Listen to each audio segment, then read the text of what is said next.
आज दिवसभरामध्ये आपण 5:30 जवळजवळ झालेल्या त्याच्यात बऱ्याच खोलवरच्या गोष्टी होत्या, पण आपल्याला वेळेचं बंधन आहे.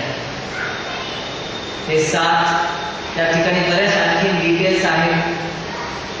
ते 7 सल्लागार कोण आहेत राजाचे, ते 7 जे सैन्य आहेत ते 7 सैन्याची नावं दिलेली आहेत, 7 सल्लागारांची नावं दिलेली आहेत. रात्रीच्या वेळेला किंवा संध्याकाळच्या वेळेला त्या बोलवलेल्या राण्यांची किंवा कुमारिकांची टेस्ट घेण्यासाठी राजाकडे पाठवलं. ते राजाकडे जात असे आणि रिजेक्ट जर झाले तर मग पुन्हा राजाकडे येत नसत. दिले ना तिथे काय अर्थ याचा? कुमारिका होत्या त्यांना राजाकडे पाठवलं जात होतं. राजाला जर त्या योग्य वाटल्या तर तो राणी करून घेणार होता, नाहीतर रिजेक्ट, आणि पुन्हा राजाच्या समोर त्यांना आणलं जाणार. कशाचं प्रतीक आहे माहिती? याच्यामध्ये ख्रिस्तानी मंडळीचं देखील प्रतीक आहे. प्रियांनो, 5 शहाण्या कुमारिका आणि 5 मूर्ख कुमारिका. रात्रीचा समय आहे, तयार झालेल्या कुमारिका आहेत, 2 गट पडलेले आहेत. आपण म्हणून एस्तेर ग्रुप आहे आणि एस्तेर ग्रुप नसलेला. आपल्याला सांगते की एस्तेर ग्रुप म्हणजे शहाणी कुमारिका, कारण त्याचे जे प्रिपरेशन जे सांगितलेलं आहे हे तयार कसं केलं जात होतं. 1 वर्ष त्यांना हे संपूर्ण सुगंधी द्रव्य लावले जात होते. त्याच्यामध्ये गंधरस वगैरे ते लावलं जात होतं. येशूच्या शरीराला देखील गंधरस लावलेला आहे. काय अर्थ आहे? मृत्यूची तयारी, मृत शरीराला म्हणजे स्वतःला मरण. हे तयारी म्हणजे काय? की येशू ख्रिस्ताचं वर येत आहे. एस्तेर हे 3 प्रकारचं चित्र आहे. हे तुमच्या आणि माझ्या आत्म्याचं चित्र आहे.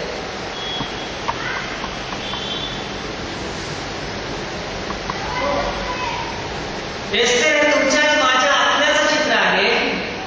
एस्तेर हे आजच्या काळामध्ये मंडळीचं चित्र आहे. आणि एस्तेर हे भविष्यात्मकरित्या जर आपण पाहिलं, प्रॉफिटिकली जर पाहिलं तर इस्रायल राष्ट्राचं चित्र आहे. पण फक्त आपण एकच चित्र आहे आज सविस्तरपणे पाहिलेलं आहे. तुमच्या आणि माझ्या आत्म्याचं जे चित्र आहे एस्तेर, हे आपण पाहिलेलं आहे.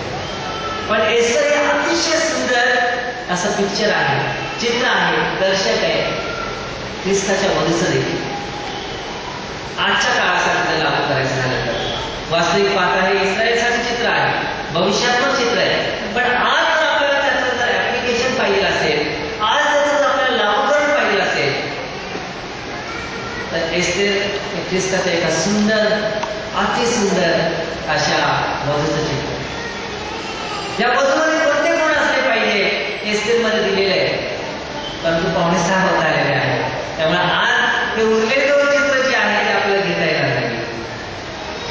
पण आज हे चित्र आपण पाहिलेलं आहे. तुम्ही आणि मी 3 गोष्टींचं बनलेलं आहे: शरीर, जीव, आत्मा. शरीर, जीव आणि आत्मा. शरीर म्हणजे 127 प्रांत आपण समजू शकतो.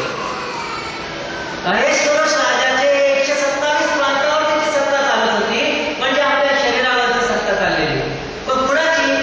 तर हा अहेश्वरश राजा म्हणजे आपल्या जीवाचं प्रतीक आहे.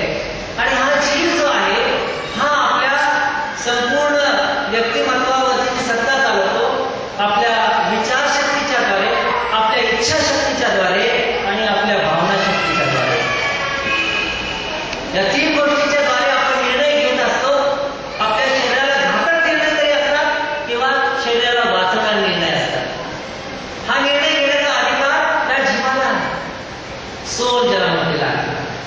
पण हा निर्णय घेण्याचा अधिकार प्रत्यक्षात कुणाला पाहिजे आहे? एस्तेरला. म्हणजे त्या आतमध्ये जी राणी आहे, एस्तेर राणी, ही आपला आत्मा आहे. त्या आत्म्याचं वैशिष्ट्य म्हणजे तुमच्याशी आणि माझ्याशी परमेश्वर जेव्हा संवाद करतो तेव्हा आपल्या आत्म्याच्या द्वारे आपल्याशी तो संपर्क साधतो. तो आत्मा असं म्हटलेलं आहे की आपल्या आत्म्याबरोबर देवाजवळ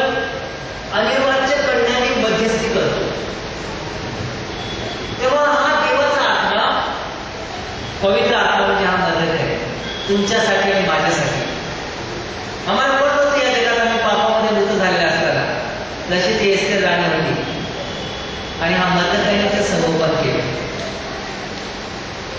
या जगामध्ये तुमच्यासाठी आणि माझ्यासाठी प्रभूने आत्मा दिलेला आहे. तो म्हणतो की मी तुम्हाला अनाथ असं सोडणार आहे. ती अनाथ मुलगी होती. एस्टेर ही अनाथ मुलगी होती, पण तिच्यासाठी मदत देवाने ठेवला होता. आज प्रभू म्हणतो मी तिच्याकडे जातो खरा, पण तुम्हाला अनाथ असं सोडणार नाही. मी तुमच्यासाठी सत्याचं कैवारी म्हणजे पवित्र आत्मा पाठवतो.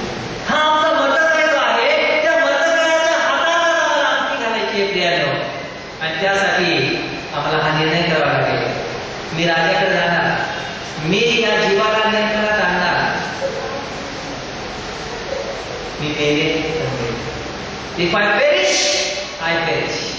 आपण जागेवरती उभे राहूया आणि उभं राहण्याच्या वेळेस आज शिष्य संघाला एक आपल्यामध्ये ते गीत गात आहे, पण उभं राहिलेलं असताना आपले डोळे झाकलेले असताना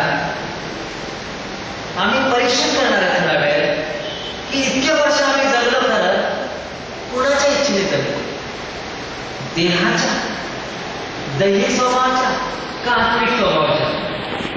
जर आम्ही दैही